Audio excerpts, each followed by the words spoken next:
गणाधीश जो ईश सर्वा गुणांचा मूलारंभ आरंभतो निर्गुणाचा नमो शारदा मूल चत्वार वाचा धनुपंथ आनंद या राघवाचा श्रीराम जय जय रघुवीर समर्थ श्रीराम सारिखे पूर्ण वैराग्य ज्याचे वशिष्ठा परिज्ञान योगेश्वराचे कवी वाल्मिका सारिखा मान्य ऐसा नमस्कार माझा सद्गुरु रामदासा श्रीराम जय जय रघुवीर समर्थ श्रीराम श्रीकरं करुणामूर्तिं गोविंदं मत्सूदनं शुभाकारं हरिं वन्दे सुन्दरं लोकपूजितं श्रीराम जय जय रघुवीर समर्थ श्रीराम प्रपन्न पारिजाताय वेत्रतोत्रैकपाणये ज्ञानमुद्राय कृष्णाय गीतामृतदुहे नमः श्रीकरं करुणामूर्तिं गोविंदं मत्सूदनं शुभाकारं हरिं वन्दे सुन्दरं लोकपूजितं श्रीराम जय जय रघुवीर समर्थ श्रीराम मूकं करोति वाचालं पङ्गुं लङ्घयते गिरिं यत्कृपात्तमहं वन्दे परमानन्दमाधवं श्रीराम जय जय रघुवीर समर्थ Shriram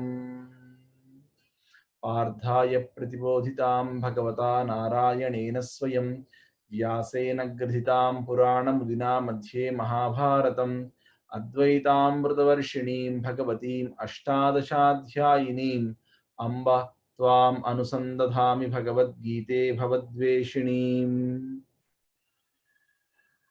Very good evening to one and all. So the idea of the session is to give a basic introduction to what Hinduism is all about, and then we'll move on to Bhagavad Gita, because without having a knowledge of what this culture is all about, getting into Bhagavad Gita would be like doing a dive into an ocean thinking that it's a swimming pool. So it's not easy to get there. So let us get started that way. And initially, nice that we already had a good question from Siddharth. So Siddharth was saying, are there versions of Gita? So there are no versions of Gita, Siddharth. The only thing that we have here is, anywhere you go, you get those. Some people give 701 shlokas, some people give 700 shlokas for Bhagavad Gita. The only thing is, there is one question of Arjuna that they skip. The 13th chapter, first sloka in some versions is Arjuna's question, and then Krishna's answer. But some people say that that question has already been asked, hence Krishna is anyways answering, so why to put that? So they just remove that one question of Arjuna, and they make it 700 shlokas. There are various commentaries, however. I think you have asked for that. Yes. So basically, what I've got to know. Were you pausing for my question or for this? I don't know. Somebody is trying to. I don't know if somebody else is sharing the screen. I don't know why this is coming up on the screen. Okay. Yeah. No, I'm pausing for your question. So there are a lot of commentaries. So can you explain more? I mean, what was your question all about? Yeah. So one common discussion that is there is that at our place there is a very famous version of Gita Press version, the Gita from Gita Press Gorakhpur. And the other one is the one that comes from ISKCON temple. Now, there is a discussion that these two are different, even though in the ISKCON version it is clearly written that it is the one which is originally taken and is the correct version. So that's where I wanted to get hold of the debate. Okay. So I'll answer it. So Siddharth, so the point here is, many people, every person who at any point of time got into the field of of sannyasa, well, the first thing that they read is Bhagavad Gita, because 700 shlokas, and you get to know everything. And everybody wrote their commentary. So what you see from ISKCON and what you see from Gita Press, the shlokas won't differ, but the interpretation of shlokas differs a lot. Okay, because ISKCON goes completely with Dvaita Siddhanta, where they consider man and God as two different entities, and they say that it's totally in that. So that's where ISKCON defines it in its own way, where they consider Krishna as Godhead and all that stuff. So that's what they do. Whereas Gita Press and all, so many people go with the normal meaning version, And then there is this, as I told you, everybody wrote their interpretation of Gita. Adi Shankaracharya wrote his version, which is called as Shankara Bhashya, which is his commentary on Bhagavad Gita, because every shloka you take up, there is one way in which it is interpreted. So that is Adi Shankara's interpretation. So Gita Press also, I think, goes a bit with that version. And then you have the Vishishtadvaita version, which is by Bhagavad Ramanujacharya. The Sri Vaishnavite tradition that you see, the people who put the three, I mean, if you're seeing my screen, they put namas. Got it. Yeah. Yeah, so that's the Sri Vaishnavite tradition. So they give their own interpretation of every shloka of Gita. ISKCON takes mostly from Madhvacharya, so that's a Dvaita interpretation of it. Nevertheless, the shlokas are the same. Now, how you want to interpret it is up to you. So these are all various interpretations only. And I would still ask you to go with the Gita Press version, because Gita Press normally tries to not go with any commentary. All they try to do is they go with the shloka, they give the meaning. They go with the shloka, they give the meaning. So just initially, whenever you are reading Bhagavad Gita for the first reading, probably pick up some book like that, or you can pick a book called Gita Makaranda. You just type Gita Makarandam English in Amazon, you will get a book. So you can pick that version also, because they are also more or less, they try to just give the meaning, and from there on you can start building up, by reading various commentaries, trying to understand and all that stuff. But there are no multiple versions. There are only multiple interpretations of Bhagavad Gita. That's it. Got it, sir. Thank you. Yeah. So I'm still waiting for more people, because I was told that a good number of people would join from this Oak Ridge school. I'm waiting for them. So let us see if any more would join. Otherwise, I would like to start off.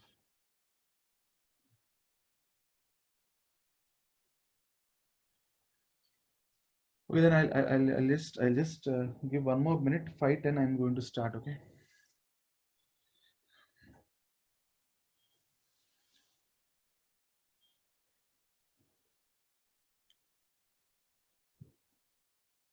Okay, I'm getting started. So in this session, as I told you before, I'm just going to introduce you to the basic terminology, because if you want to understand Bhagavad Gita, if you want to understand the text, the sacred texts of Sanatana Dharma, you can understand it very easily if you have some background knowledge of what God is all about, and how this Sanatana Dharma looks at God, what is religion, how do you introduce religion and all. So I'll just start with that. So at any point of time, Jenya or Kalyana, anyone in the audience, if you have any questions, the way Siddharth has posted initially itself, you can just unmute yourself, ask me to stop, bring up your question. I'll try to answer your question, because the moment you have any unknown, understanding philosophy, understanding Bhagavad Gita would be really tough. So I would definitely encourage you all to stop me whenever you want, because today we are not doing any deep dive into Bhagavad Gita. We are not even starting that.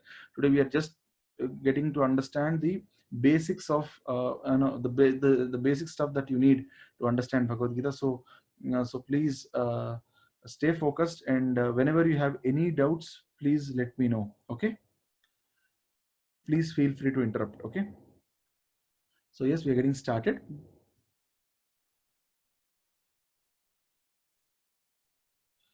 So the agenda for today's session would be, I'll try to introduce to you what Sanatana Dharmam is all about, and then I'll try to tell you about the cultural and philosophical unity of Bharatavarsha.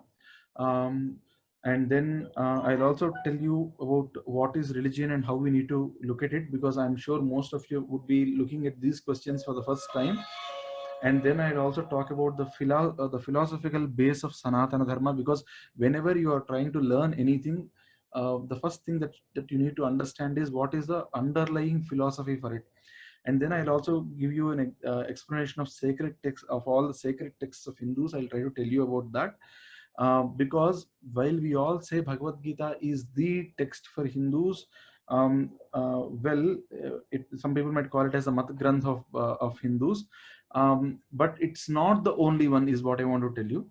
And there are three books which are considered the most important ones. They are called as Prasthanatrayam.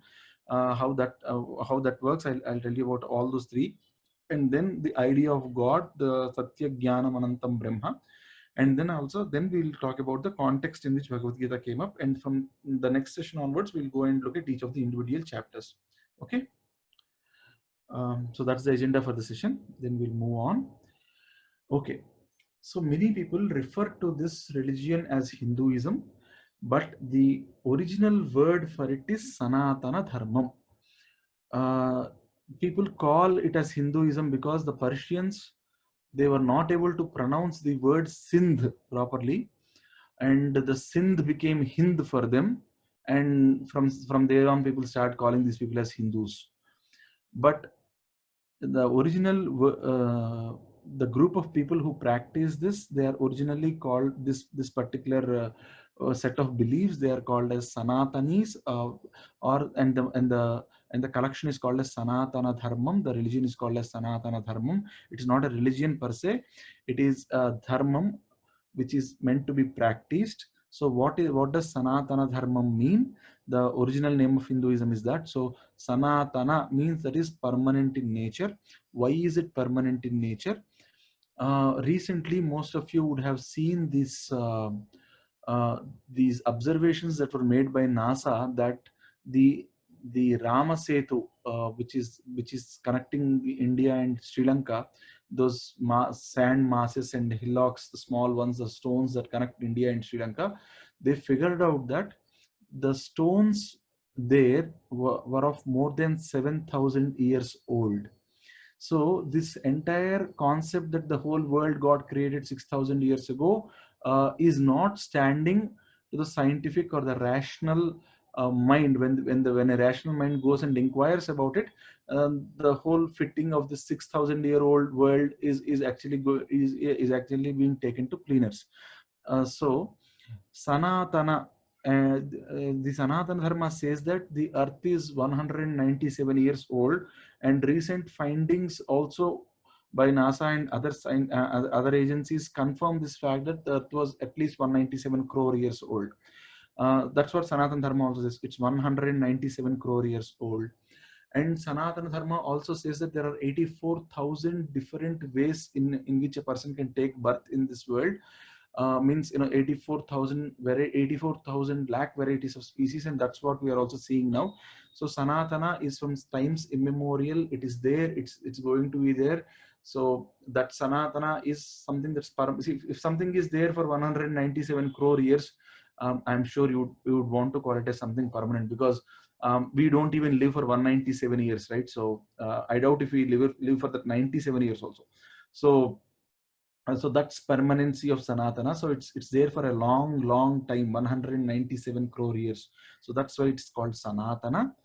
And Dharma. So Dharma is a very, very important word, and this doesn't have any equivalent. It doesn't have any equivalent in any other language other than Hinduism. Dharma, the best closest translation means duty. But dharma does not exactly mean duty. So you have to understand what is dharma. Dharma means in Sanskritam, the definition of dharma is dhriyateva janayariti dharmam. Okay. So what is dhriyateva janayariti dharmam?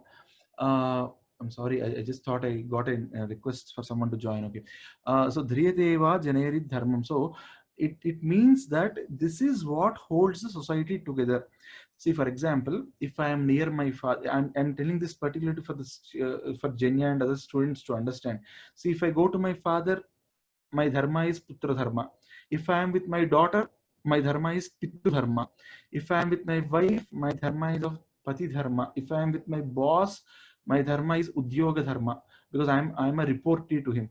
If I'm talking to my subordinate, that means the dharma is dharma again changes. I can't practice the same dharma with my boss and with my subordinate. Okay, so dharma is very, very transient in nature. Dharma depends a lot on the person with whom you are interacting. Got it? The person with whom you are interacting, that defines the dharma uh, of that particular moment. Okay, so uh, that's how dharma is very, very transient, and that's how it holds a society together. Okay, so it means a code of conduct which holds all of the social harmony and integration. Philosophy, religions, and rituals are all part and parcel of dharma. Now Sanatana dharma has a number of belief systems in it, so it is not like one book, one prophet, one historical event. No, that doesn't happen here. So here you have Shan Matas. Shan Matas means they are not matas or something. In 6 ways to worship was approved. So those Shan Matas are: one, worshipping God Vishnu; Shiva, worshipping goddess like Matadi, like Jai Matadi, all forms of worshipping a female, of a feminine god. So that's, we call it as Ammavaru in Telugu. So any like Lalita, Durga, Kali, all that comes under that. So that's the third way of worshipping. Fourth is called as Ganapatyam. Ganapatyam is worshipping Ganapati. Fifth one is worshipping Kartikeya or Subramanya Swami. And the sixth one is worshipping Surya. So these are called as Shanmatas. Now, whatever temples you go to, they are a variety of these 6 only. Okay. So, and then there are a lot of margas also, like there are a lot of belief systems also, like for example, Sankhya Yoga or Sankhya is a philosophical school where they try to understand the relationship between nature and human. And with the understanding of their nature and human, they try to understand how things happen for the world. So that's Sankhya. Then you have yoga, you have bhakti. There are a lot of ways in which you can reach God, is what we say. So all this, when they come under a single philosophy, that's whoever is playing with those things, please stop doing that, because that would be a distraction for others. So all of this will come under the single umbrella of a single philosophy, that is called as Sanatana Dharma. Any doubts that you have till here? Anyone? If not, we'll move on. Okay, now you must all have heard that how many of you have heard this, that British came and united India, or India was not a single political entity before. You must all have heard this sort of nonsense that's peddled.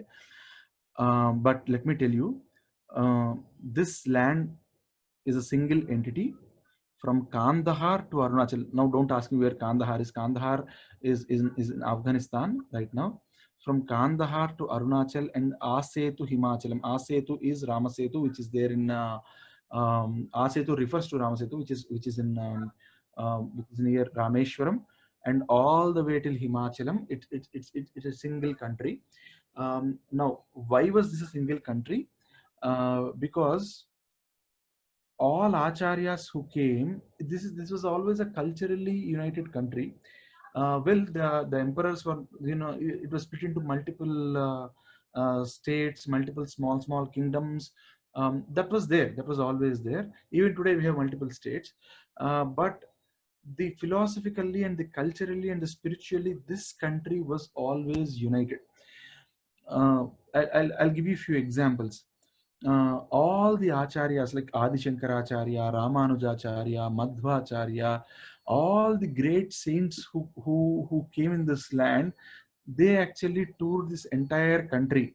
And in the olden days, if you had to prove that you are a scholar worth your salt, you had, and if you wanted to command a huge following and all, and if you had to command that, if you had to prove that you had a lot of philosophical command on the subject that you are talking, you had to, I'm again using the word, you had to go to Kashmir. There was this wonderful Peetham called as Sharada Peeth. People have heard it. Most of you must have heard it. People who have not heard it, please go back and research about this. And I think there is this wonderful sloka also. Kashmir Puravasini, Sharada, Namaste Sharada Devi, Kashmir Puravasini. So the that Sharada Peeth of Sringeri, that was called as Sharada Peeth of Kashmir, it was called as Sarvagnya Peetha. All these acharyas had to go there. They used to travel this entire nation on foot. Okay, okay. I'm just getting a question, I think.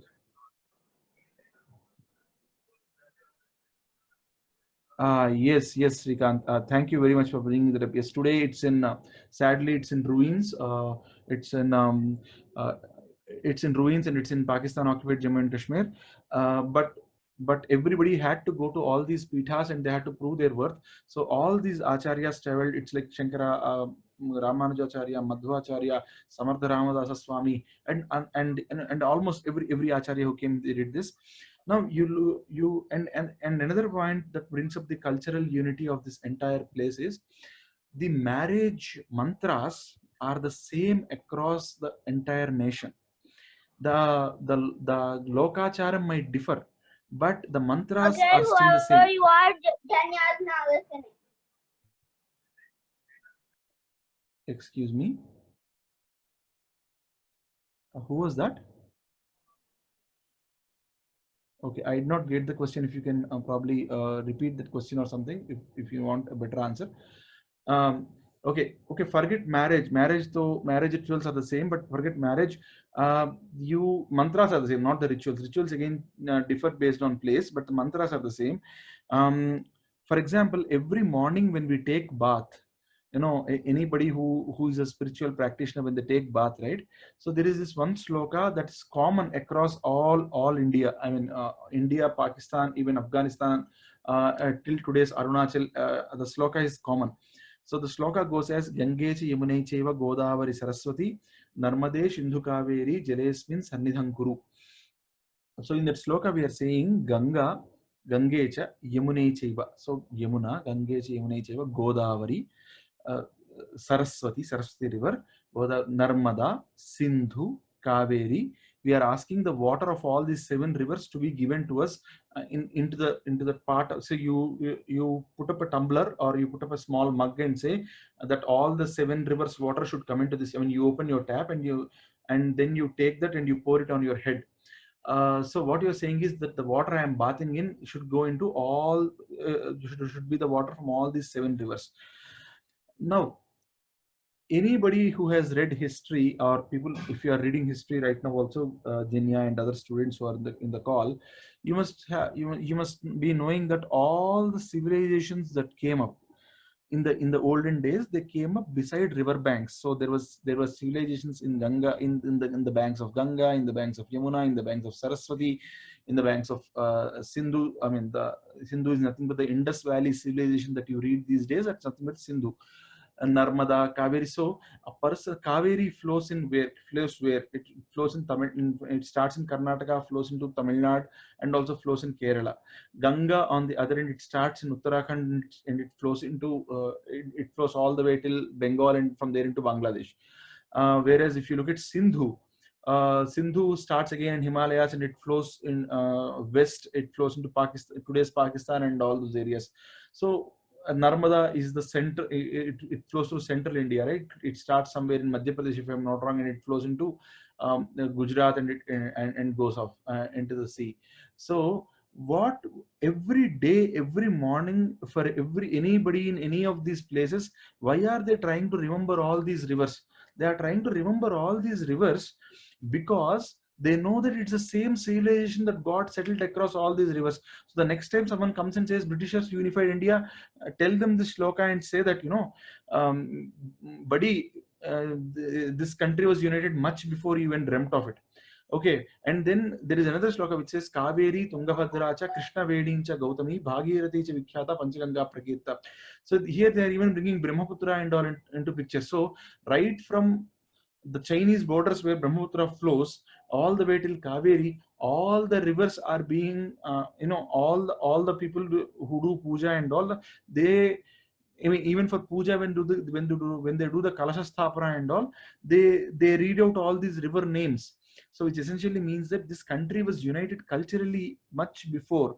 And when you do the sankalpam for any puja, you know, you say Bharata Varshe, Bharata Khande. So this was Bharata Varsha, from Kandahar to Arunachal, and from Kashmir, even above Kashmir till all the way till Kanyakumari. This is all one country.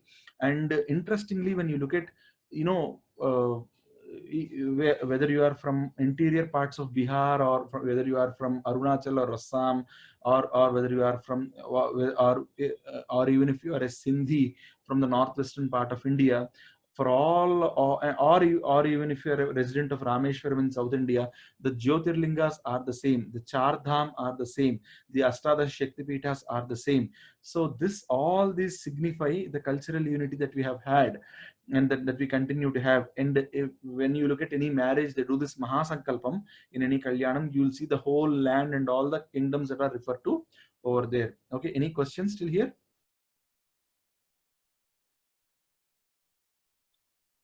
Okay, if no questions, I'm moving forward. So all Itihasas, Ramayana, Mahabharata and all, they talk about all this entire land. They even speak about various tribes that came and helped both Lord Rama during Ramayana and Pandavas during Mahabharata. Yes, Aditi, can you go ahead with your question? Sir, this is Kalyan, Sai Deepti's husband. I have a question. Yes, please. So, what is the difference between, if I may ask, Bharata Khanda and Bharata Varsha when we do the Sankalpa? We understand, as with respect to your presentation, that Aceh to Himachala and from Khanda to Arunachala is Bharata Varsha. Bharata Khanda, what is meant by Bharata Khanda then? Bharata Khanda, they were even referring to a larger entity, all the way from Persia. So it's almost like referring to the entire continent over there. Bharata Varsha, Bharata Varsha, in the part of which in which you stay, you refer it as Bharata Khande, Bharata Varsha, Bharata Khande. So the way Sankalpa goes is, I'm sorry, Bharata Khanda even refers to a smaller place. So Bharata Varsha is a bigger one. In Bharata Khande, so I'll just decide that for Bharata Varsha, Bharata Khande, then you say Mero, Dakshina Digbhage, Srisailase, Isanya Pradeshe, Ganga Godavaryoh Madhye Dese. So you are actually bringing it even to a lesser part. So the part of Bharata in which you are going to stay, that's what you are going to refer as Bharata Khanda. Okay. You are referring to Bharata Varsha. See, Jambu Dvipa is the whole of universe. So in Jambu Dvipa, Bharata Varsha is a subset. In Bharata Varsha, the part of India that you are staying in, that's Bharata Khanda. And from there, if you look at it, you start referring to very nearby places. For example, Meru Dakshina Digbhage. So you from the Meru Parvat, you are going to talk about which area that you are staying in. Okay, and then you will talk to the nearest biggest Punya Kshetra. For example, for people in Hyderabad, the nearest biggest one is Srisaila. So from Srisaila, you will take a reference and you will say to which side of Srisaila you are to. Okay, that's how it is. Bharata Khanda is a part of Bharata Varsha that you are talking about. Okay, thank you. Does it answer? Yeah, thank you. So all Itihasas, they actually refer to this entire land. And the names of various kingdoms are discussed in Ramayana and Mahabharata, as I told you before. Everyone in the land, including the tribes, because many people have this misconception that the tribes are not a part of the land, and we call them Vanvasis, Adivasis, and all. But when you look at Ramayana, you specifically look at tribes coming and helping Rama. In Mahabharata also, you see tribes like Ekalavya and all coming and taking part in wars and all. So the tribes are very much an integral part of this culture. Many people are trying to take away tribes away from this culture, which is wrong. Now April 14th, you must have seen Tamilians celebrating their New Year. But on the same day, when you look at it, Cambodia, Malaysia, Indonesia, vast swaths of these Southeast Asia, they celebrate the New Year on the very same day. So that was because of the cultural influence that Pallavas, Cholas, Cheras, and Pandyas, they took over there. And how many of you know about this Jwalamukhi temple in Baku, Azerbaijan? Azerbaijan even prints notes with that temple, and there are 4 flames that keep going there forever. And many people, even today, Pakistani Hindus go to Azerbaijan for that. Whereas we Indians, because we'll have to cross Pakistan to go there. We are either Pakistan or Afghanistan based on the route you take. So we can't go. Most of us are not going, but these people, a lot of people actually go there and worship. So that actually says that the Sanatana Dharma was widely spread all over the world. Even today, when you look at, there are words like Ramallah and all that are used. There's a city called Ramallah in Middle East. Um, so that influences of Ram was always there. And if you want to know more about this subject that I have spoken till now, there is this wonderful book by a professor called as Stephen Knapp, and the book is called as Proof of Vedic Culture's Global Existence. So if you are interested, if you want to read, you can probably go ahead and read about this. So any questions still here? Cultural spiritual unity of Bharatavarsha. If there are no other further questions, I'll move on.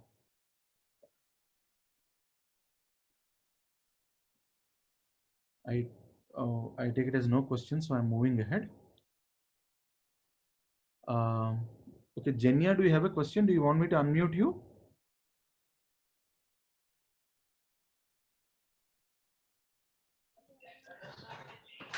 Excuse me, sir. This is Kalyan again. Sorry. Yeah, Kalyan, go ahead, please. So could you please? Yes, I'm not able to hear you, Kalyan. Hello. Sorry, I got mute again. Sorry. So I was just asking about. Could you please elaborate little on the Prasthanatraya? Why is it called Prasthanatraya, and what are the 3 things involved there? Yeah, I'll go there. I mean, that's going to come up. Prasthanatraya are the 3 books, are the 3 works that you must read. Okay, to attain are the 3 must-read books for anyone who needs Atma Jnana. Okay, so almost every person who is in the path, they will definitely do Prasthanatrayam. We'll go there. We are going to go there. So please have some patience. We'll just get there. Okay, and per flow we'll go there. Okay. So now let us look at what is a religion and what are the prime aspects of a religion normally. So there are 2 reasons why religions came into the world. One, okay, I'm talking this from a completely a historical or a sociological viewpoint. I'm not talking this from a spiritual viewpoint. The 2 basic things are, first one is the first aspect of any religion is to bring all people together, so that there is a acceptable moral code of conduct for every one of them. So basically binding the society, bringing some rules and regulations, so that people can live in harmony without stealing or without causing trouble to each other. So ligare in Latin means to bind, and religion actually comes from the root word ligare. The second aspect is, what does the religion teach? So whenever you try to explore any religion, this is a very, very important thing. Whenever you try to explore any religion, you have to look at the fundamental question that you want to bring there is, how close are the teachings of that religion to rational thinking and scientific study?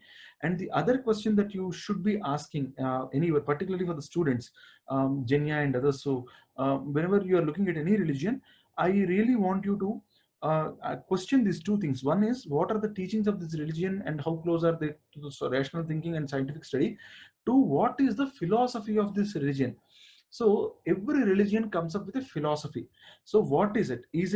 What is the religion asking you to do? Is it asking you to submit to God?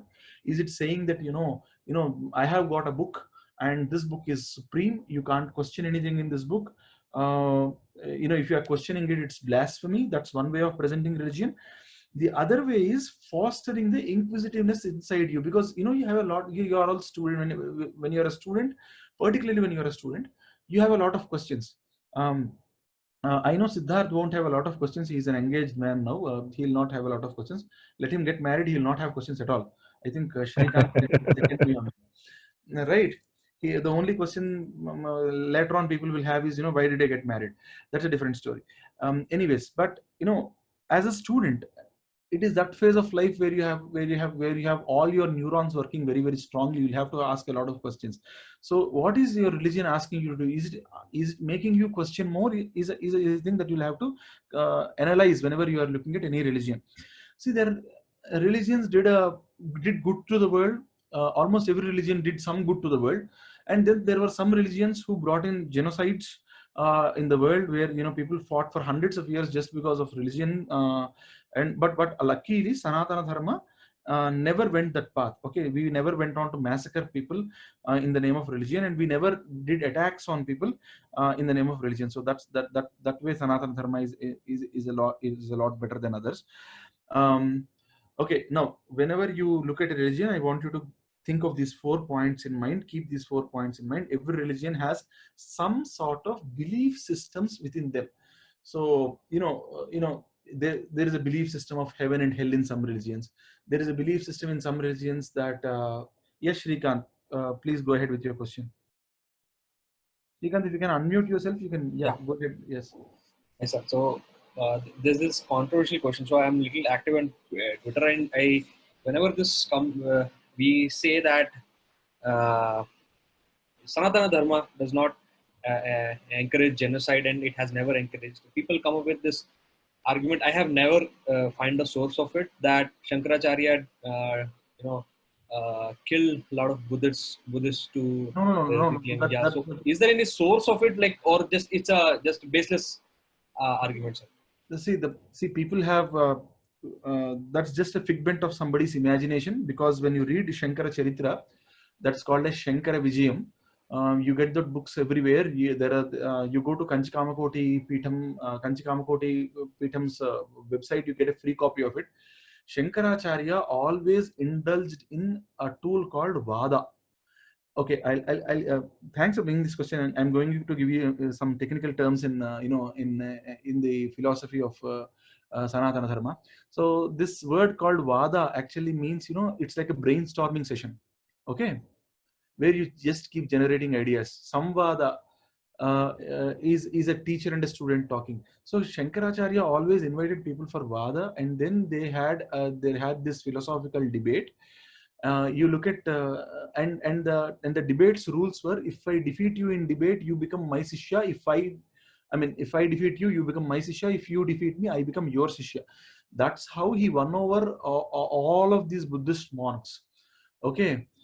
But what happened after Shankara is, because a lot of kings started believing in this, the grants for Buddhists went down, particularly in the south of India, into the south of Himalayas.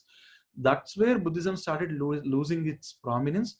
But there were never wars in which people went and killed Buddhists, or Buddhists got beheaded and all. So that was not at all there. It's totally flimsy, and it's totally baseless, because not just Buddhists, Jains also got sidelined after Shankaracharya, but Jains never make these claims.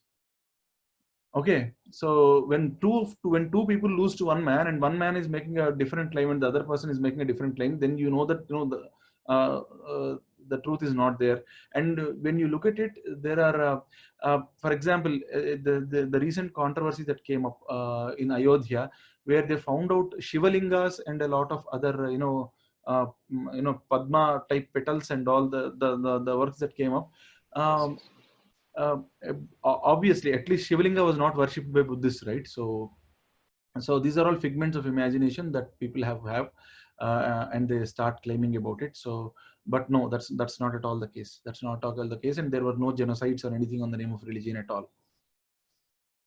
Okay. Thank you, sir. Thank you. So again, now we are coming to the religion. So every religion has got a belief system built into it. So you follow these beliefs. You are promised a heaven or a hell and all that stuff. So every religion has this. My earnest request to everyone who is listening this today is: don't take belief system as absolute truth at all. Okay, even if it is in Sanatana Dharma, somebody is promising you something because you did something, you go refer, try to understand why that promise is being made, do question it. Okay, many a times the trouble in the world is because there are a lot of zealots who tend to stick to the belief system. they tend to stick to the belief system more than the philosophy of the religion itself. Always, whenever you go with any religion in the world, try to understand what was the underlying philosophy over there. Ask questions. If you are, because I know most of the people in the call are of Sanatana Dharma, I encourage all of you to ask questions, seek answers. See, seeking is different, finding is different, figuring it out is different. These are all subtle differences. Okay, you seek answers and then you try to figure out those answers.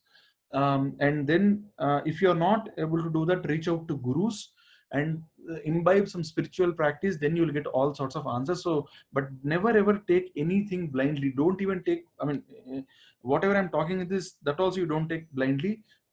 Question every aspect, because when you start questioning every aspect, the answers you get, those are going to stay with you forever. Okay, and Sanatana Dharma is basically for people who want to question. Okay, so because I have been talking a lot of philosophy, I want to give you some philosophical what is philosophy all about. So we talked about belief systems previously. So throughout history of mankind, there are people who questioned these belief systems. They were called as because non-believers, atheists, they had their own postulations about creation and about human beings and their role in the universe, and also they started questioning it. And many people think that, after the English education and all, we started thinking logically. Sorry, logical thinking is as old as the human mind. And I'm not restricting this to India alone. Hindus have their own way of doing this logical thinking. I told you about the Sankhya philosophy. Buddhists and Jains and others who came in this land, there are people called as Charvakas. I'll talk about them in detail. But these Charvakas, they question the whole existence of God itself. And Srikant, this can be a very good answer for your question also. Charvakas make an appearance in Ramayana, where Rishi Jabali, this famous argument in Ramayana, where Bharata and Rama will have an argument saying that you be the king, you be the king. You remember that? They have that, right? So Yes. they have that. Yeah, they have that argument. Then there is this Rishi called Jabali who comes there and says, see, okay, you both are fighting that, saying that your father has gone to heaven, and because he's still alive over there, if Rama returns back to the kingdom, because he has already given a word, it will become like he has told lies. I mean, Bharadasharath has told lies, and but he says, show me where heaven is. Show me after death where the man is going, because we are not able to see it with our eyes. Why should we believe it? So he brings his Charvaka philosophy there. Okay, and that their philosophy is Ranang Kritva Ghritam Pibet. Ranang Kritva Ghritam Pibet means you take loan but still have ghee every day, because olden days they did not have pizzas, burgers, and all that stuff. So ghee was considered the elixir of that point of time. So they say, even so, don't compromise at all on your physical comforts. That was what Charvakas used to say.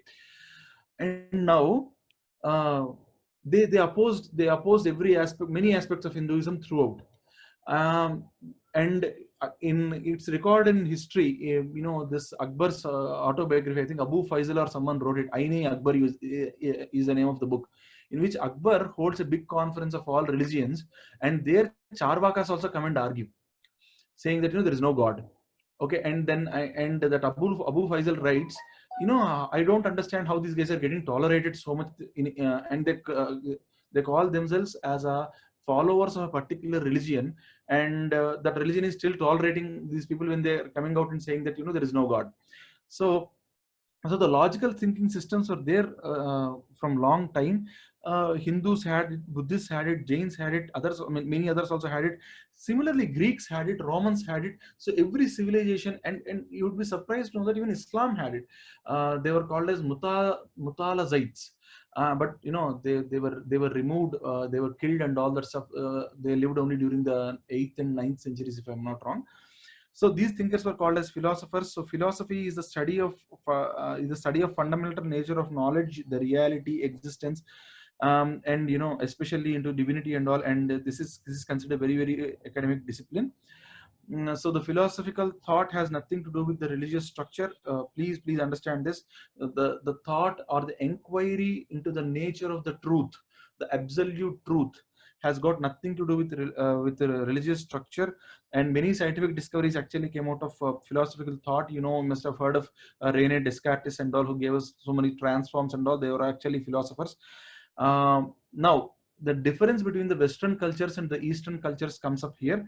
In the West, all these people like Galileo, who said, when the entire Western world thought that, because biblical sayings say that Earth is flat, all these people said Earth is flat. Galileo came out and said, no, it is spherical in shape. He was killed. Right. And many a times the ideas that these Western philosophers brought up, they are in very close conjunction with the thought process of Upanishads. In West, they were called rebels and they were excommunicated, and in some cases they were killed. And in Sanatana Dharma, I told this point before, you are encouraged to question more. Case in point is Charvakas, Javali Muni in Ramayana, and how they went even there in the court of Akbar as well. Now, any religion, when it is presented to you, it can be presented in two ways. One is, I tell you that there is some God, and then there are demons, then there is a hell, there is a heaven, all this stuff they keep telling you, and they say God has given you some commandments and one has to obey. This is at a basic level. Many people like this sort of religion. Why? Because at a very, very low level, it is satisfying your ego. It is because you are an innocent believer. They tell you the do's and don'ts, and you are happy just by knowing the do's and don'ts. You are happy to be a follower. Then this sort of thought process really helps you. And it's good also. That brings a lot of discipline also into the world. I'm not at all negating this, but the next level, you say, okay, I have passed my 10th standard. Now I want to inquire a lot more into the Supreme Being. That's a level at which also the religion should be presented. And Sanatana Dharma does this a lot. I'm not sure if anybody else does this, but in Sanatana Dharma, this is done a lot. And when you are being asked to inquire into the nature of God, you should also keep in mind that a man or a woman, or anyone who is trying to know God as is trying to do that with their physical limitations. Are you getting it? So the man or woman who is doing it, they are doing it with their, oh, I'm sorry, I'm doing something with this. Okay. So a man or woman who is doing this, they are also doing it with their own physical limitations. So you have to understand their limitations and then try to give them the philosophy through which they can understand God. So we'll see how that happens. So if you pick the second category, to do an honest inquiry, you need some instruments to know how to see God. So what are the instruments that we people have? We have 5 senses and a mind that coordinates these senses. If someone wants to propose a religion, they has to keep in mind that and then postulate the idea of God. So many religions fall in the first category, where there is a sacred book that contains the word of God. All people have to obey it unquestioningly. Then there is a description of heaven with golden pavements, fabulous mansions, heavenly juices and all that stuff. In contrast, for non-believers, there is a dark dungeon with hellish fires and all that punish the non-believers. This is how many religions are there in the world. But Hinduism approaches this subject in 2 levels. First is at the level of philosophy. So now at the level of philosophy, it talks about a human being and his limitations to know God. So it talks about senses, mind and all that stuff. You can find this in Taittiriya Upanishad. And at the level of a common man, so at a level of philosophy is where it's a lateral level where you can go ahead and be in a tiny minority of every religion actually wants to come here at the level of the philosophical level of a religion. Whereas they also simplify it for the common man, the innocent common man on the roads. They said we are not going to prescribe you any single belief system. We are not going to give you any single deity. You can worship whomever you want, however you want, as long as you are believing that you are worshipping that supreme God who is controlling this whole earth, okay, earth and all the universe. Okay. So that's why they said, you see, this is the beauty of Vedas. They say whatever you see is only a partial truth. How many a times you would have known this, right? You must have had a belief system which is very close to you, and suddenly you realize that there is another side of it also. So the Kena Upanishad, it says that, you know, whatever a human mind can conceive is only partial truth. So they said, go ahead and worship God in any form you want. That's where I told you initially, right, the Shanmatas that came up. So for example, a particular Siddharth might say that, you know, for me, worship of God only means, you know, going to a temple and I'll take a pitcher of water with me and I'll pour that water on God because I love taking bath. I think my God also will love taking bath. Okay. That's fine. That's fine. They said, okay, then the form of God that you need to worship is Shiva. He's an Abhisheka Priya. You need not go. I mean, you just go do as much as Abhishekam to him. He'll be happy. Then Srikant said, no, no, no, no. For me, you know, I am an artist. I have a wonderful computer with me. So I think God is also an artist. He loves beauty. Then they said, okay, go ahead and worship Vishnu, because when you are worshiping that supreme reality in the form of Vishnu, Vishnu is Alankara Priya. So you can come decorate him in all the wonderful ways you want. Okay. Then somebody like Sai Deepthi said, no, no, no, no. I am a very strong woman. I think God is feminine because you know, all the sorts of moods, all the sorts of thoughts, all the sorts of analysis that I do, I see it in God. They said, okay, go and worship God in the form of Matadi. Okay, go and worship her in a feminine form. But at the end of the day, you realize that you are worshipping the same Parabrahman. Okay. Somebody said, no, no, no, I am a kid. So Jenya said, no, no, I love the elephant face. I can see there are three things in the world of which you'll never get bored of. Watching them, you'll never get bored of. One is elephant. You just go and stand in front of an elephant, you will not feel like walking away from it.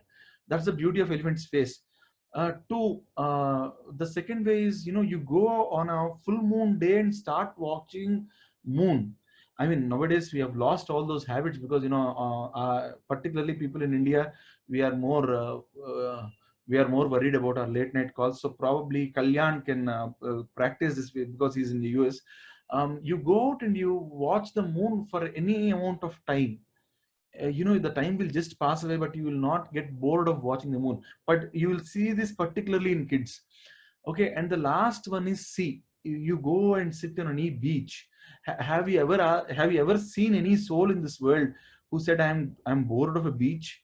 People don't just, I mean, it's the same what do you call it, it's the same wave that keeps coming, but you know, every wave is different and you never get bored of it. So that's why, you know, for kids and all, see, they put this Hanuman and Ganapati. These two, the kids never get bored of it all. So that's another form of worship. So they said, you worship in any form you want. Whatever is reflected in your heart, you go ahead and perform the same thing there, thinking that it is God. And the God will take all the prayers of yours because he is omnipotent. He can be anywhere. He can come in any form because he is formless. At the end of the day, he is formless. So when he is formless, when he has created you, he has created thoughts inside you also. And so you go and worship him. He'll take all forms of worship as long as you are worshiping him in a sattvic way. That's what they told. Okay. So philosophy in dharma, there are two levels of truth. That's what Sanatana Dharma says. One is the para level, which is the supreme level, which is the absolute truth. So this is this corresponds to the philosophical search and all. This is the supreme level, or it's called as Paramarthika Satyam. Then there is an apara level, which is called as a lower level, or the empirical reality level, which corresponds to practices of religion and all. So these are the two levels of truth that we keep talking about. So one is the materialistic truth, which you are seeing. Then there is some truth that you are not able to see. There is some natural phenomena that you are not able to explain. That all comes under the supreme levels of truth. And our rishis examined our senses and the supreme nature of God. So they realize that our senses are, you know, are limited, and only a tiny minority will always be interested in the supreme reality. So they said, okay, belief systems and rituals, they are a part of the lower level of the truth, and the philosophical inquiry is the absolute level of truth. So that's where you see this distinction. That's where you see in Sanatana Dharma itself some sages who are totally void of all sorts of practices. Have you ever seen some sort of people who are, we call them as avadhutas and all? For example, Shirdi Sai is one very good example of this, where they're void of all this stuff because they are on the philosophical level of that. And then you see a lot of sages indulging themselves in a lot of spiritual practice and all, the ritualistic practice and all. So there both levels are acceptable, and they say, so one marga is bhakti, one marga is jnana, and the supreme level of bhakti is jnana only. Okay, so that's how it is spoken of here. Any questions about the philosophy and all? Okay, if no questions, then I'll try to introduce you to the spiritual texts, the sacred texts of Sanatana Dharma. The topmost is Shruti. Shruti is something that's heard. So Shruti is something that is heard. So all Vedas and Vedanta, they all come as a part of Shruti. Okay, Shrikant, go ahead. Yeah, so I heard multiple times saying that this dharmic religious or dharmic traditions. I mean, they include the Sanatana Dharma, Buddhism, Jainism, these into this dharmic, this part of this dharmic religion. They call the dharmic religion. I've heard it multiple times.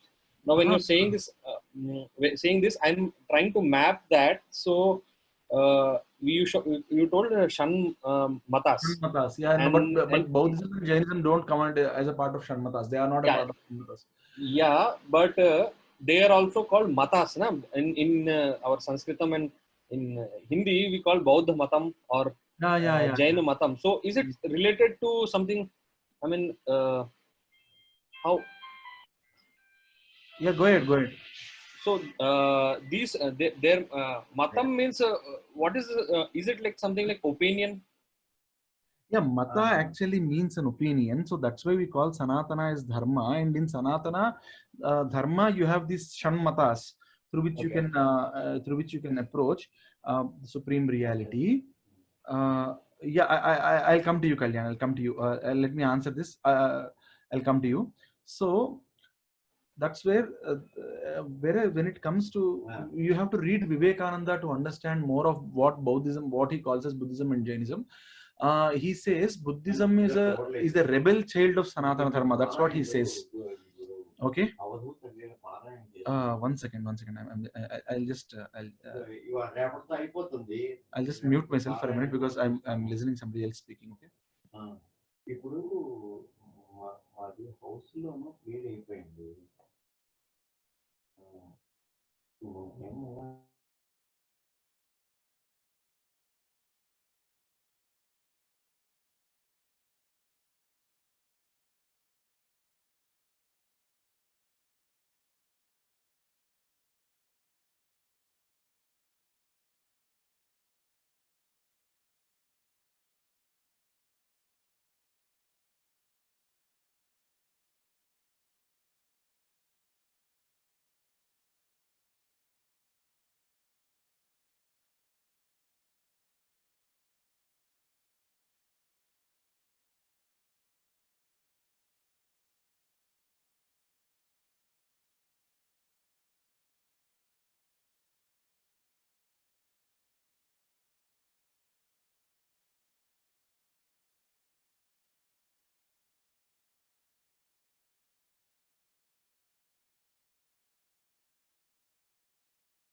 Please bear with me for a moment. There is a conversation going on, so I don't want to interrupt you with all that stuff. Okay, just give me a minute or two. Okay.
Okay, sorry for that interruption.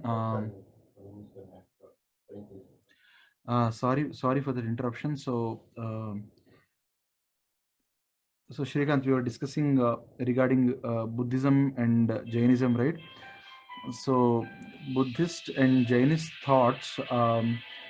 Vivekananda actually says that Buddhism is a rebel child out of Hinduism, and in all these thoughts, Buddhism, Jainism, and all, we bring them into the ambit of into the ambit of Vedic religions. We bring them into the ambit of Vedic religions because uh, again in all these places, the rebirth theory is widely accepted. The Punarjanma theory is widely accepted, and the other part, one is that we all accept Punarjanma. Two, we all relate the suffering and all to the papa that we did. So and in all these places, in places the Vigraha Aradhana is also allowed. So that's how they all are offshoots of the same philosophical thought.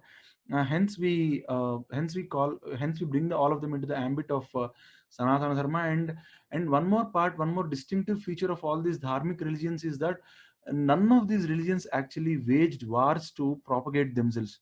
Even Buddhists, Jains, everyone, when you look at it, they always use vada as a way to propagate themselves. So that's where they come into the dharmic ambit. Okay. and Yes, and got it. and another part there is that there is no way in which a Buddhist comes to you and tells you that if you are not believing in Buddha, you are going to hell. There is no way Jain would come to you and say, if you are not believing in Mahavira Jaina, you are going to hell. So this concept of single prophet and all are also not there over there. And God is not, and in fact Buddhists actually go and talk about a concept called Mahashunya, right? When I'm not really very thoroughbred over there, but in Mahashunya also they actually also believe in this karmic reincarnations and all that stuff. So and again, one another distinctive feature of Buddhism, Jainism, and Sanatana Dharma is we don't catch hold of a person and try to convert. We just create interest and leave the person over there. It's the individual's job to go ahead, research, know more about that if he wants to do it at all in the first place. Okay. Whereas and then there is no societal conditioning also there. For example, all of you should come on so and so day to do so and so prayer in so and so place. It's not there in Jains, it's not there in Buddhists, it's not there in Hindus also. Whereas if you look at the Western Abrahamic religions, you see this happening. There's a particular day, there is a congregation where you all want to go, and also, so that's a basic distinction that you see between both these ideas of thought. So the Eastern thought, that's the Western thought. Okay. So yeah, Kalyan, you had a question. Yeah, Yes, sir. Kalyan. No, it is on the same lines as Shrikant has asked. The basic point is like, see the existence of Buddhism. It is a Vishnu avatar. We say it is a Vishnu avatar. Buddha is a Vishnu avatar. And we say, when we talk about Jainism, again, Rishabhadeva is the Yes. primemost point of Jainism, and he too is a Vishnu avatar. Again, yet we see that Buddhism has been with Vada, of course, like it's been eradicated, literally eradicated by Shankaracharya, Sripad Shankaracharya, and Jainism has been eradicated by Madhvacharya. So why this, it says on one part, it says that Vishnu himself is coming to teach you this, and another part, Shankaracharya is Shiva himself, and Yeah, yeah, Madhvacharya is Hanuman himself. How come? yeah. This is a very, very interesting question. Thanks for bringing this up. So when did they go out of scene is a very, very important question that we need to ask. So when did they go out of scene? I think somebody's really playing with that. Okay. With their iPad. So when did they go out of scene? They went out of scene when, see, at one point of time when Adi Shankara was handling these questions on Buddhism and all, they moved a lot away from what Buddha initially said. They said these people who are practitioners of Buddhism, particularly when you look at the South Indian places where Buddhism was surviving, everybody started becoming a bhikshu. There was no restriction on who could become a bhikshu and who could not. So the society itself was going towards a doomsday in that particular way. For example, if everybody becomes a bhikshu, so who, see, for example, in a Sanatana Dharma, while you encourage the concept of sannyasis, sannyasa and everything, you still put a lot of emphasis on you still put a lot of emphasis on grihastha also. You put a lot of emphasis that people should get married, and in a way you call the grihasthas to be taking care of the entire societal needs and all. And then vanaprastha and sannyasa used to come later, only for a few people like Adi Shankara and all. These chances were given off at a very, very early age. Otherwise, you look at all acharyas; they were asked not to take sannyasa early on until all the Vishaya vasanas go away. Some point of time after Buddhism came into a state where both the bhikshus and both the bhikshukas, they got into a state where one karma was totally removed, so the karma siddhanta totally got out, and people were not even readily doing any activity. That's where this Buddhism also got split. One went to Hinayana, one went to Mahayana. So particularly, more importantly, this idea of that you should work for the society also totally went off. That's when Buddhism did not stand to the test of Adi Shankara and all. So in a way, Adi Shankara was more or less of a social reformer who cleansed out all that stuff. Okay, that's where you see Shankara never asked his sishyas to go out to other lands and do all this stuff. The religion that got degenerated to such an, and then when you look at it, uh, Buddhism outside India did an auto reform, where if you look at Sri Lanka today and all the other Buddhist communities, Burma or Sri Lanka and all these places, there the emphasis came back towards karma, towards work. But in India, basically Buddhism lost a lot of its way when this unrestricted sannyasashrama or the unrestricted bhikshu sort of culture, when it came up, that took away the whole religion down along with it. Yeah, and so that's one of the reasons why Shankara actually goes out and does the khandana of all that stuff. And as you see, these avatars that they come, Shankaracharya came on his own.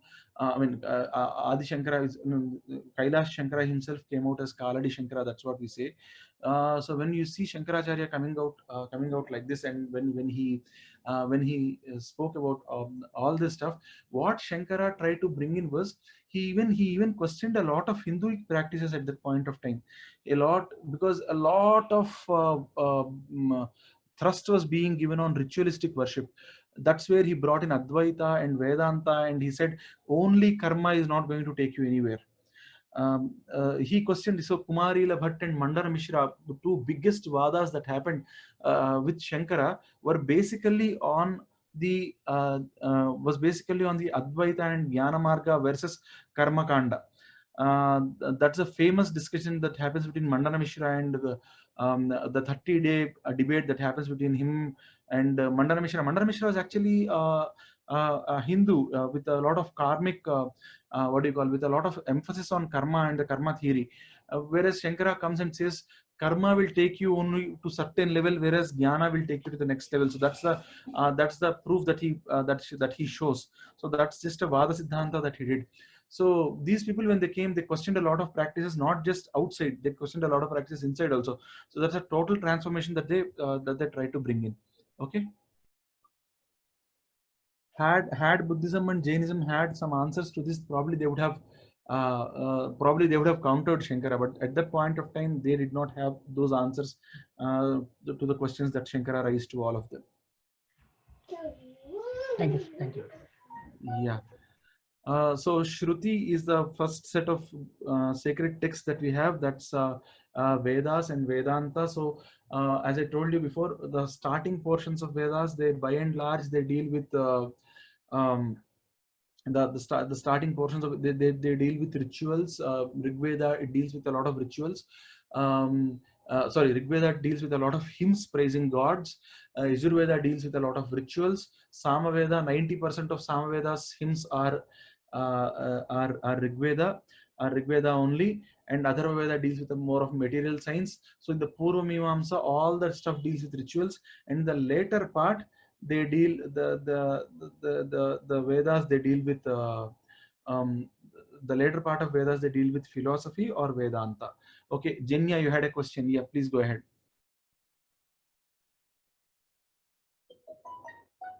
Yeah, Jenya, please unmute yourself and go ahead with your question.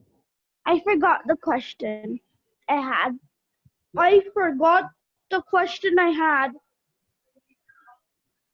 Yeah, what was your question? I forgot the question I had. Jenya, can you type that out and send me in chat? I did not So really. she's saying she forgot the question she had.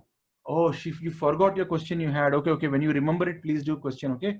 So Shrikant, you also raised your hand, right?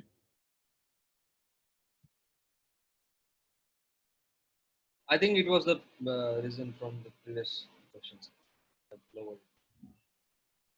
Okay. Okay. So yes, so that Shruti is mostly about the Vedas. That was what was heard. Then comes Smriti. Smriti is what some parts of Upanishads also come here, and Smriti is basically the all these rishis who were there. They tried to for example, uh, uh, they try to condense and they try to give it in smaller chunks to the normal public. So that is Smriti. And then Puranas, they are tales of all the gods. Itihasas, itihasam means this is how it has happened. So itihas, I think even today in Hindi, itihas actually means history, right? So so itihasas, so that's where you see Ramayana and Mahabharata. Puranas, the 18 Puranas, including Bhagavat Purana, which was Agni Purana, Madvayam Chaiva Bratrayam Vachatushayam Anapalinga Kuskani Purana Pruthak Pruthak. So Brahma Purana, Brahma Vaivarta Purana. Yeah, Jenya, please go ahead with your question.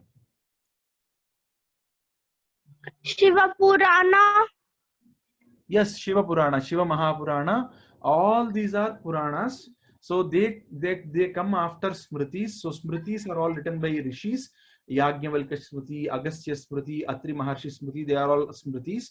After Smritis come Puranas, 18 Puranas, as you said, Shiva Mahapurana, Vishnu Purana, Brahma Purana, all that come under Puranas. Then come Itihasas, which are Ramayana and Mahabharata, they are Itihasas because that's how they happened. And then come kavyas like Raghuvamsha, Kumara Sambhava, all these things which Kalidasa and all wrote. So in all these places, the sacred knowledge is given to all of us.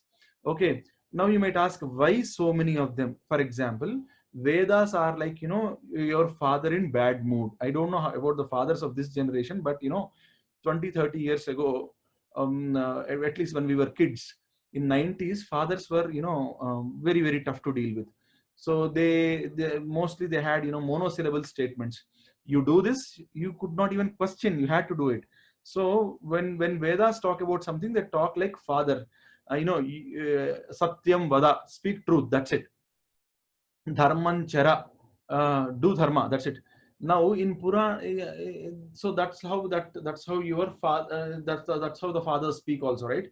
So whereas that's how Vedas speak, they give just those words. When it comes to Smritis, so it's like your mom telling you something. How does your mom tell you? If you have normally moms are much better, right? So they tell you stories and all, and they say, that guy there, he that guy, I know of a certain guy, he followed all good things and he became big in his life. That's how moms tell you. So always speak truth and you will also become big. Puranas now deal it with this in a much better way. Puranas are like your all those mamas who visit you, all those chachas, mamas who visit you, who tell you all those wonderful stories, or your grandparents who tell you those wonderful stories. For example, a Purana will tell you about Raja Satya Harishchandra, and they tell you about all the times through which he stuck with truth, okay, and how he got benefited because of all of that stuff. So they give you a very wonderful story there. Itihasas, they are like historical proofs of the whatever was told in Vedas, whatever was told in Shastras, whatever was told in Puranas. There are some people who actually did it. That's what Lord Rama lived a life like that. So truth, it gave Rama everything that he had in his life again. Or for example, Yudhishthira in Mahabharata, he never spoke a lie, but only once he said Ashwadhama Hataha and Kunjaraha in a very low word. For that also he had to go and see hell once. So itihasas even bring it to a much easily understandable level, okay. And then kavyas are basically wonderful plays, stories, and all that are written. So that also help you, that helps you in more detail. For example, if you read Raghuvamsha of Kalidasa, see, in Vedas they tell you just worship cow. In Raghuvamsha, he writes a wonder. He describes the nature. He describes he describes all sorts of things, and he talks about how a king called Dilipa worshipped a cow called Nandini Dhenu, and what all he got because of that. So that's how beautiful kavyas are. Okay, kavyas are basically a lot of poetic expression also you see in kavyas, whereas in Puranas and Itihasas, Ramayana has a lot. Ramayana as a Itihasa, it has a lot of poetic thing, but Mahabharata and all, you don't see such amount of poetry there. But kavyas, you see a lot of poetic expressions also coming into picture. So these are all the sacred texts to Sanatana Dharma.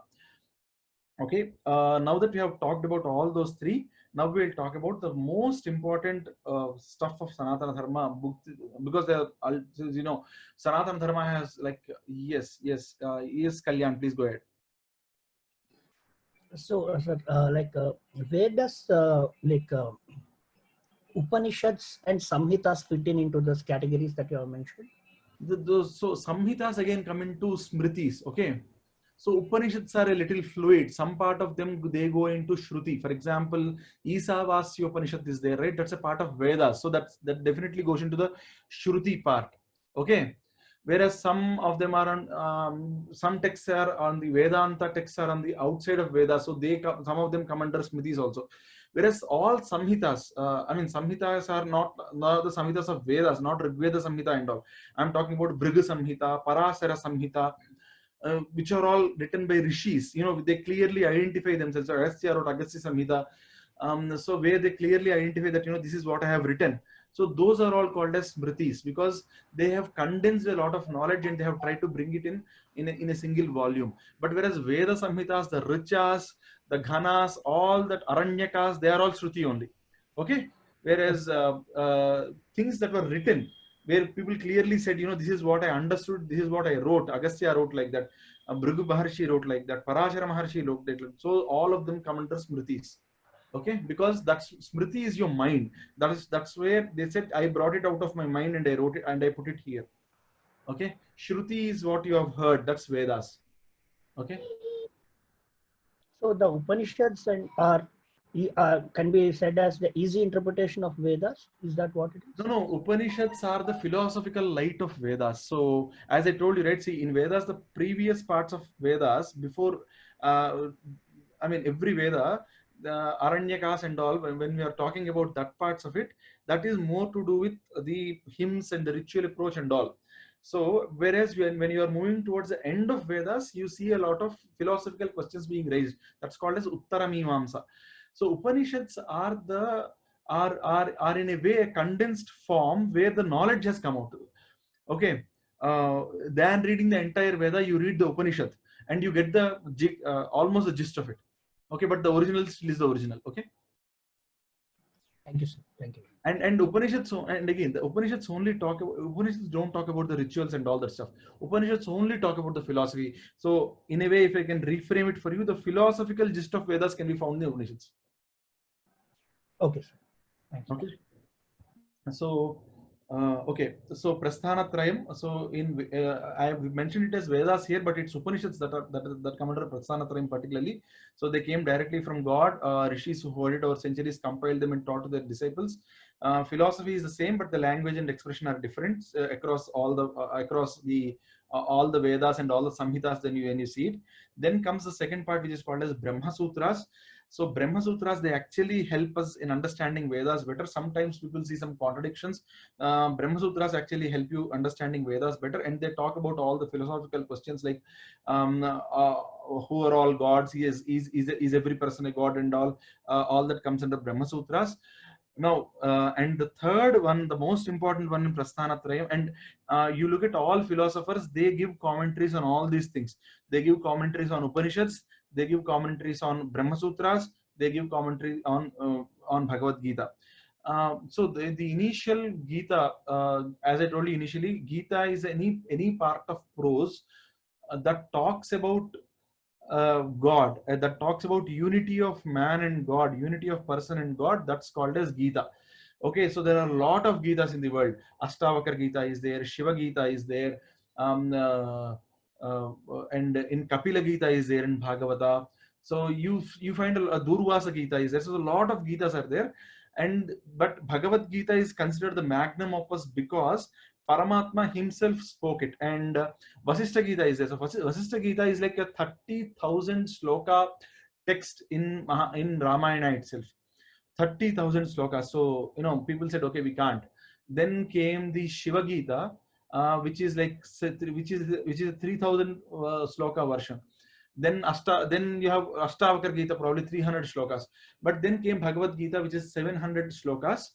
And in 700 slokas, it talks about it contains all the Sara of Vedas and Upanishads. So easy to read with 700 slokas. So that's why Bhagavad Gita fits into this Prasthanatrayam. So these three are the must to read for anyone who wants to understand the ultimate nature of God, and the ultimate nature of universe, ultimate nature of creation, and all that stuff. That's why these three are called as Prasthanatrayam. Very, very important text as far as Hinduism is concerned. Okay, we'll move on. So what is the idea of God for all Hindus? It is called as Satyam Jnanam Anantam Brahma. Imagine you have got intellectuals, a lot of intelligent people. For example, let us say we have brought in imagine you have brought in all sorts of intelligent people. You have put them in a room and you have asked them, okay, tell us about how what the idea of God would be. So probably they can come up with three sorts of explanations for God. Even you must have thought of these three, or you must be following one of these three explanations of God. You decide for yourself. So one form of God is, God is like the super cop. He has the functions to keep the world in order. He has one name, he has one form. So that's one way of looking at God. Another way of looking at God is, he's formless, but he has got functions of controlling the universe. And the third way of putting it is, he is a nameless, formless, and functionless entity. God, I mean, he's nothing but the infinite existence of conscience, or the consciousness. So that also can be called as God. So these three are the three levels at which they can be called. So if you think God is the infinite existence of consciousness throughout the world, this is called as Nirakara and Nirguna. So he's formless and also attributeless. Apart from Upanishads, there is no really, see, Nirguna is a very, very important word here. So he is attributeless. You just can't give him any attribute. So apart from Upanishads, there is no religious text in the world that talks of this sort of level of God. So for us, God is existence, consciousness, and infinitude, which is Satyam, Jnanam, and Anantam. He is the Satya, Jnana, Anantam Brahma. So this is what Taittiriya Upanishad says. It's not a being or a person as we conceive at any of the other two levels. Okay. So what is Satyam? What is Satyam, and what is Jnanam, and what is Anantam? So Satyam actually means this God. So whatever we said. So okay, I'll give you a very nice example.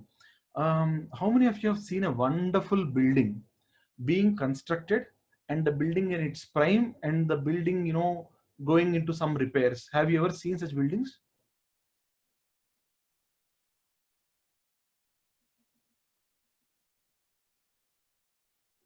Okay, you have not seen any such buildings? Yes, sir, you've seen. We all have seen that, right? Why I took an example of a building is, or for that matter, you might have bought a watch, on a wonderful day you might have bought it, you might have used it for some time, and at some point of time you would have thrown it into trash, because it's not functional anymore, or the maintenance is becoming too costly. Similarly, if you look at old movies, you would have seen a Wahida Rahman, uh, so beautiful at some point of time in her life, and today she is looking so old, and after some time, you never know what is going to happen. So, irrespective of whatever it is in this world, it can be a rock, it can be a plant, it can be even mud, it can be even soil, it can be anything. Anything that's born in this world, anything that has a date of birth. So when you construct a house, that's the date of birth of that house, right? So when that house is demolished, that's the date of death. So anything that has a date of birth has a date of death, right? So if there is jananam, there is maranam also. If there is birth, there is death also. Now, if I want to consider something as the ultimate reality, as the Satya Padartha, as the thing that has been there forever in the world, it should be free of this birth and death. Yes? So that's what we call as God. We say that God is Satyam is something, that's the truth, that's the absolute truth. So Satyam is something whose existence cannot be negated in the past, present, or future. So it is there, it was there, it is there, it will be there. So that's Satyam, that's a supreme existence that precedes time. Even in Bhagavad Gita itself, we see a verse in the future chapters of Bhagavad Gita, we'll see a verse where it says, Kalosmi loka kshekrut pravruddho. God himself calls the time itself is God. How many of you have heard, Mahakal? We call Ujjain Mahakal, right? So he is, we call that as, the Ujjainipura Mahakaleshwaram. So this person, he is time itself. So time itself is also God. So or God himself is a time. So he precedes time, he succeeds time also. So time itself started with him, and when he wants to end it, he'll end it also. So that's Satyam. That's the ultimate existence. That's the ultimate reality. That's the particle whose existence is there forever. So that's Satyam. And Jnanam. So Jnanam, what does Jnana mean? Many people might say, okay, God is all pervading, all knowing. That's a very, very lower level of definition of Jnana. What Jnana essentially means is, it is his Jnana that is getting reflected in all of us. How do I explain this to you? Okay, imagine you took, it's all summer. So imagine in the evening you all thought, okay, I'll go upstairs to onto my terrace and sit. When I'm going upstairs in the evening time, around 5 o'clock or 6 o'clock, when it is a little cool, you thought of going upstairs and sitting, and then you thought, okay, because I'll feel hungry, I'll feel thirsty, it's hot outside, so I'll take a glass, and I'll also take a what do you call it? I'll take a bottle of water, and also I'll take a glass, so that I'll pour the water into the glass and drink. Now you have poured some water into the glass, and you looked at the glass. Now you see the reflection of sky in the glass, right? Yes or no? You can raise your hand. Yes. Yeah, you are going to see the reflection of sky in that glass, right? Now is sky there in that glass? You're seeing a reflection of it. So sky is still there, you're seeing it there. But the moment you drank water and you remove the glass, the sky is there again. So the reflection of the cosmos is seen in the glass. It's not that the glass is independent on its own. The reflection of cosmos is still being seen there, right? The moment the glass is removed, you're still seeing sky. So this is called as Ghatakasham or Mathakasham. So you are seeing Akasha in a small ghata, in a small in a small tumbler sort of thing. So that's how God's consciousness, God's intelligence is getting reflected in you. Are you getting it? So that's Jnana. So it is the nature of intelligence, his intelligence is getting reflected in you, in all the beings in the world. It's only his intelligence that's getting reflected. That's what we call as Jnana. Okay, so Ananta. Ananta is infinitude of God. So God is infinite. He is pervading all over the universe. In Purusha Sukta, we have a mantra which is called as Nabhya Asid Antariksham. So we say that this entire Antariksha or this entire galaxy itself is in his Nabhi. He is all pervading. It's the infinitude of the God. So Satyam Jnanam Anantam Brahma means it's the all pervading existence of God. Okay. Now that we have seen Satya Jnanam Anantam Brahma also, we'll just look at the context of Bhagavad Gita for a few minutes, in a few minutes, and we'll close it off here. I know I have taken like half an hour more. So what is the, I'm sorry, I'm just sorry. Okay, so Satya Jnanam Anantam Brahma is what we have already seen. So let us look at where Bhagavad Gita comes into all this stuff. So Bhagavad Gita, it's many people say that, you know, Krishna has actually asked Arjuna to fight a war and all that stuff. That's not true. I mean, partially true, but what Krishna has actually told Arjuna is to follow his Swadharma. So, you know, right, there are Kauravas, Pandavas. Actually, Pandavas are also part of Kauravas because, you know, all of them come from the same clan of Kuru. But then these five brothers are there. Dharma, there is a fight between Dharma and Adharma. So Kauravas were on the paksha of Adharma, so they did all sorts of nasty things to Pandavas.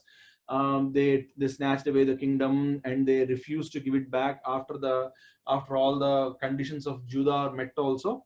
So the final war of Mahabharata is a war between Dharma and Adharma.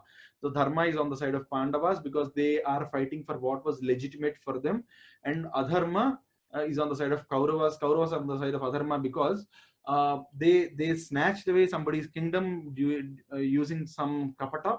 Kapata actually means, you know, chal.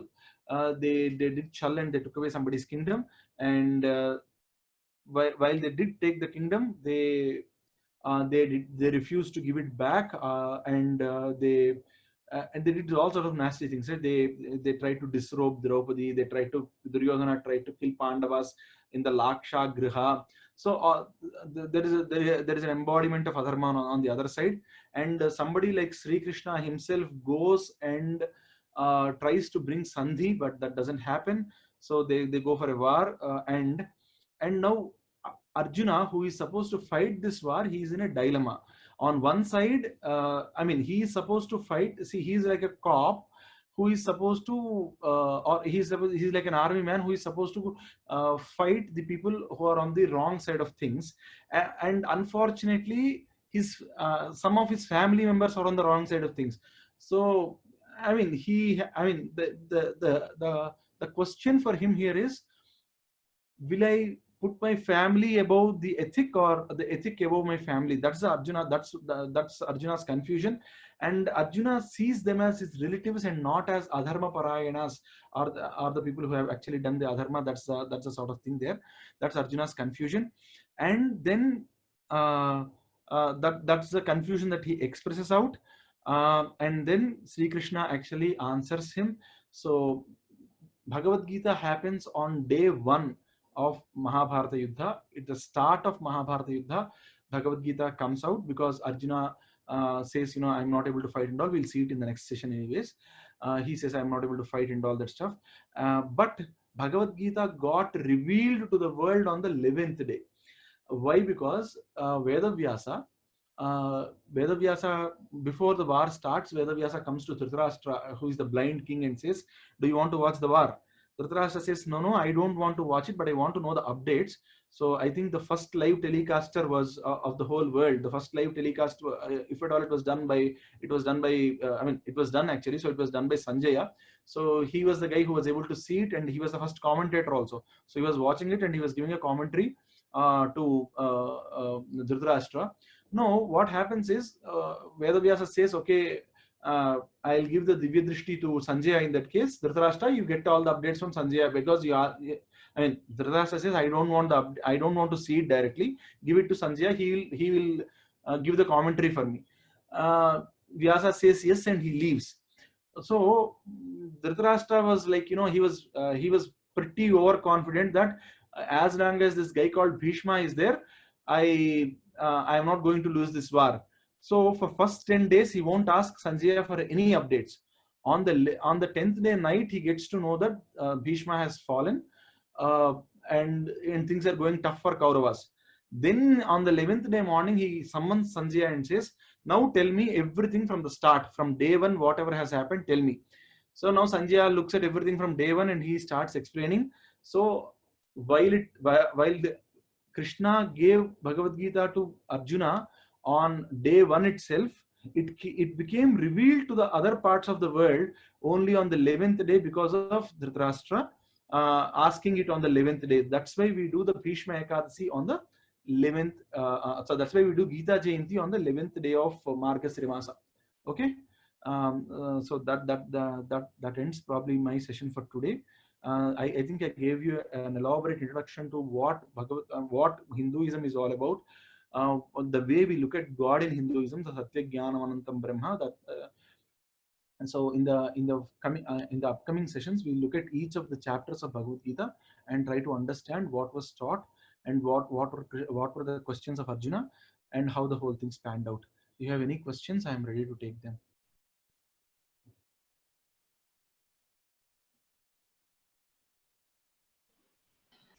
Hello, sir. One question. Yes, Like, please. Well, we read Bhagavad Gita, although it's I think it's a very stupid question. However, like No, there are no stupid questions.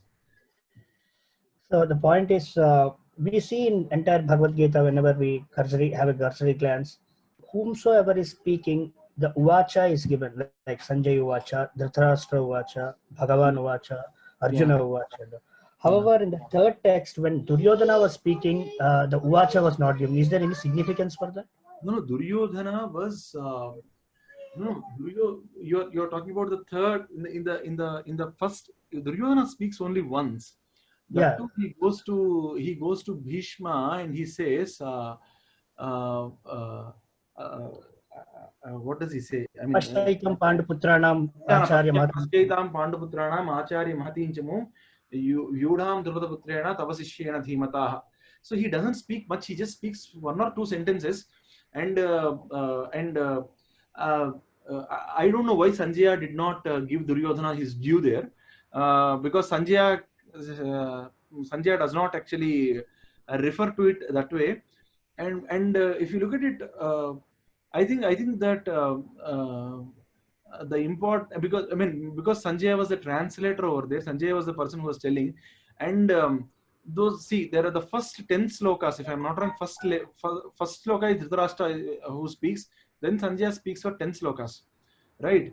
And in those 10 slokas, he basically is describing the whole battle scene and who is doing what. So I think that's because whatever Duryodhana spoke also was a part of the description of the battle scene only. Because he just says, we have got these people, they have got these people, because not just the third sloka, he goes on to say that, right? After that, he says, what is it? He says, you are controlling an unlimited army, Bhima is controlling a very, very limited army, and all that stuff he says. But that's all very small, and he doesn't make a comeback also. So I think they were considered very, very insignificant and a part of storytelling only, because there are no specific questions, there are no specific answers being given also there. So that's why probably that was just told as, Duryodhana said this, and they just left it.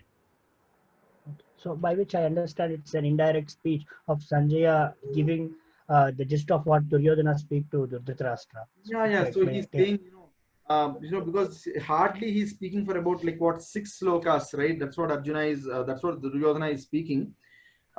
He's speaking for 6 or 7 slokas, and that was a speech made by what do you call? Even he was not even a crown prince at that point of time, right? So Sanjay is just describing that, this is how things are, and this is what your son has gone and spoken to Bhishma. And moreover, I think he did not get a mention with his original name because he was a part of the Dushta Chatushtaya, because they were continuously plotting evil things, right? Probably that was another reason, probably why he was not given anything there. And beyond this, beyond the 10th sloka, you don't see a role of him at all in entire Bhagavad Gita also. That might be another reason, because the original context of Gita starts somewhere in the 15th or 16th sloka, where Arjuna says Senayor Avyor Madhye Sthapayitva Radhottamam. That's around 20th sloka or so. So beyond, I think that's where the whole context starts. Otherwise, all this is being seen as a part of Bhishma Parva, where Bhishma is just where it's all about Bhishma's warrior skills and his war, right? So it's all indirect speech. The 3rd sloka to the 10th sloka that you are referring to, that's all indirect speech of Sanjaya. So one more question with respect to Bhagavad Gita, when Arjuna is actually referring to Krishna with many names. I got this like Senior Bayor Madhya Radhan Sthapayati Achyuta. He mentioned him as Achyuta, and then he says Keshava, he says Govinda, and till Krishna himself revealing himself, Arjuna doesn't take Krishna seriously. He still takes takes him as friend, but at one point of time he takes him as his guru. Now, because Arjuna even asked that, Krishna, how can you say that you told this story to this Bhagavad Gita to sun god? We are both born in the same age. So Arjuna doesn't know Krishna as to be the supreme personality, because that's what I'm assuming there. If Arjuna doesn't that's know not your that, assumption. That's the truth. Because I'll tell you. Because see, for a lot of time, initially in the 2nd chapter, Karpanya doshopahat svabhavaha vrichamitvam dharma sammudha chetaha ityesyan nishchitam bruhitanme sishyasteham shadhimatvam prasannam. That's where the first time he is considering Krishna as his guru. Okay, that's in the 8th or 9th sloka of 2nd chapter. That's where he first accepts him as a guru. For Arjuna, Krishna was just a sakha, just a friend, and or in literal Telugu terms, he always calls him Baba, which is like brother-in-law. Okay, that too, he thinks that he married Krishna's sister, so he's in the he always tries to maintain that relationship with Krishna, because even during the war, at the start of the war, it's not Krishna whom Arjuna worships, it's Ma Durga that he worships. And after the war, he goes and worships Shiva again. Okay, so for Arjuna, Shiva was the god. But at some point of time, he realizes, first of all, he looks at Krishna as a guide. That's where he said, I am your Sishya. As a guru also, he takes him.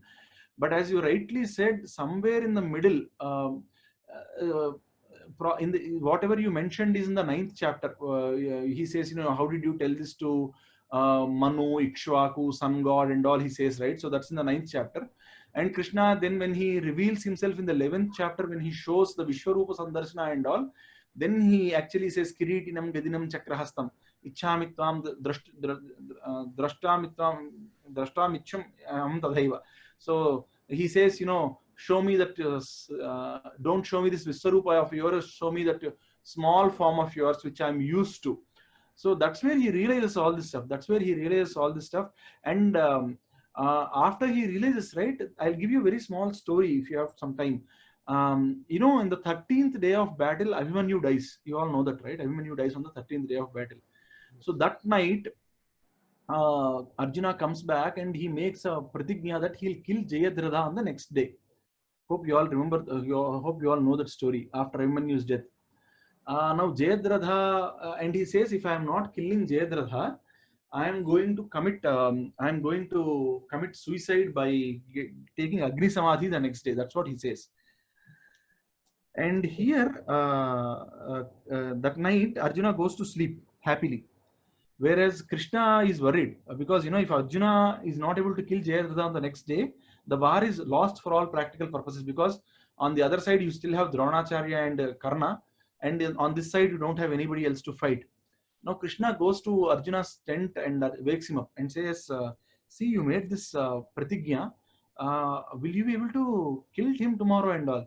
Then Arjuna makes a very, very interesting statement. He says, see, in Bhagavad Gita you told me that you are the Lord and you are protecting the dharma, the side of dharma that you are protecting. I am fighting on the side of dharma, so now it's your responsibility to protect me. So I'll sleep happily because I know that you are going to make me do this tomorrow. So by that time, he has completely realized. Arjuna has completely realized. So even in Bhagavad Gita, at the starts, he's still like, there is no way he's considering him as God. But in the middle, somewhere he realizes.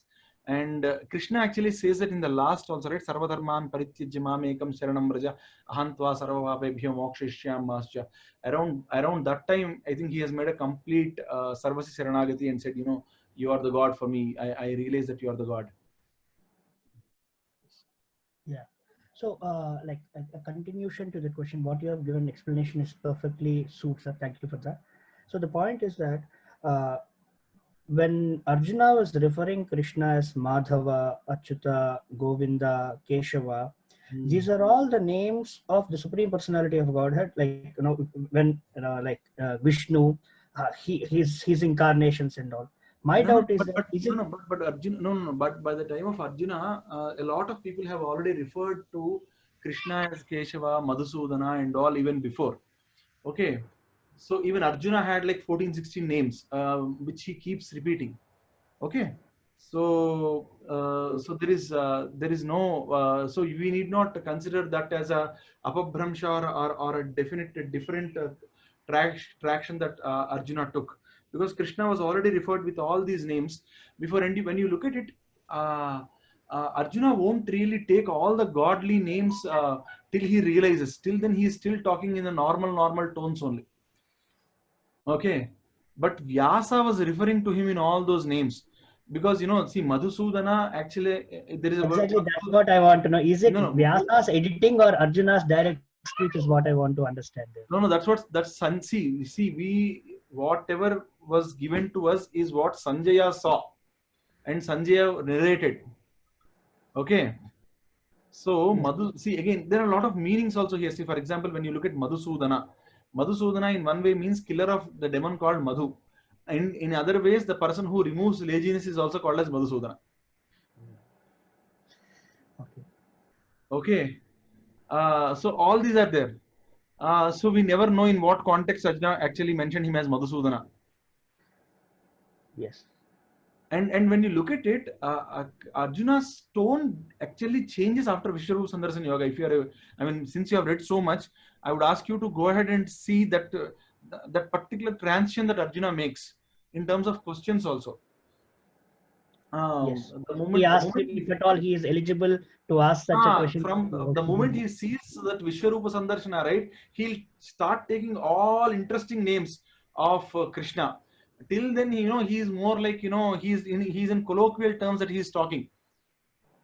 But the moment that goes on the other side, he is like totally a different man asking totally different questions, because he starts asking about bhakti. He starts talking about saguna, sagunakara, nirgunakara, all that stuff he starts asking there. Yes. Yeah. Thank you. Yeah, sure. Thank you. Thanks for all those wonderful questions. So, because you made me also think a little more. Thanks for that. Any other questions?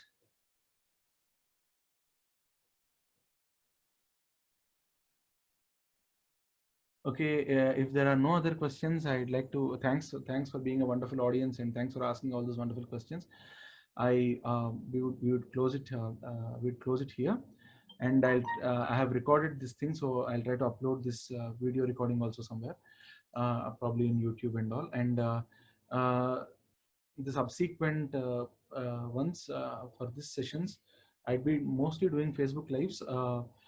Every Sunday probably we'll try to meet again, and I'll keep you all informed regarding that. Thanks for being a wonderful audience, and with that I'm going. Swasti Prajabhyah Paripalayantam Nyayena Margena Mahim Mahisah Gobrahmanebhyah Sunnasnityam Lokas Samastas Sukhino Bhavantu Kale Varshatu Parjanya Prithvi Sasisalini Desoyam Kshobrahito Brahmanas Santu Nirbhaya Putra Putrinas Santu Pautrinas Adhanas Sadhanas Santu Jivantu Sardam Sitam Saram Siddhi Sai Maharashram Charanarinda Paramastu. Swasti.